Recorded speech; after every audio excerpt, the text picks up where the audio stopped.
வணக்கம் மக்களே, இதோட ஃபுல் வீடியோ வந்து நம்ம சேனல்ல அப்லோட் பண்ணியாச்சு. பட் இருந்தாலும் ஏன் மறுபடியும் இன்னொரு ஷார்ட்ஸ்னு கேட்டீங்கன்னா, நம்ம இந்த வீடியோக்குள்ள பல பல சிக்கல்கள்லாம் பல பல பிரச்சனைலாம் இருந்துச்சு. அதுல ஒரு குட்டி கிளிப் தான் இதுவும். ஸோ அது வந்து நான் என்ன சொன்னேன்னா, லஞ்ச் பிரேக், டீ பிரேக் முடிஞ்சுடா, எல்லாரும் வந்துட்டாங்களான்னு போய் பார்க்க சொன்னா, அதுக்கு நீங்களே அவன் என்ன சொல்றான்னு கேளுங்களேன். பண்ணி பயலே, அவங்க ஏறினாதான்டா நான் வண்டி ஓட்ட முடியும். அப்பதான்டா நான் நிம்மதியா இருப்பேன்.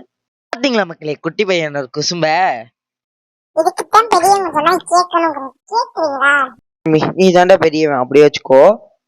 ஸோ இதோட ஃபுல் வீடியோ என்ன மறக்காம டிஸ்கிரிப்ஷன் மறக்காம போய் செக் பண்ணி பார்த்துக்கோங்க. இப்போ நான் என்ன சொன்னேன், காரைக்குடி என்ன இவ்வளோ டெவலப் ஆயிடுச்சு, அதுக்குள்ள இவ்வளோ பெரிய பில்டிங்லாம் கட்டிட்டாங்கன்னு சொன்னேன். அதுக்கு அவன் என்ன சொன்னா தெரியுமா, நீங்களே கேளுங்களேன்.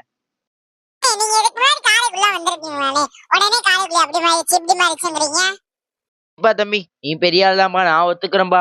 நீ எவ்வளோ பெரிய ஆளா வேணா இருந்துட்டு போ. ஸோ இதோட ஃபுல் வீடியோ நம்ம சேனலுக்கு மறக்காம செக் பண்ணி பாருங்க. அதுக்கு முன்னாடி சப்ஸ்கிரைப் பண்ணி வச்சுக்கோங்க மக்களே. பாய் பாய்.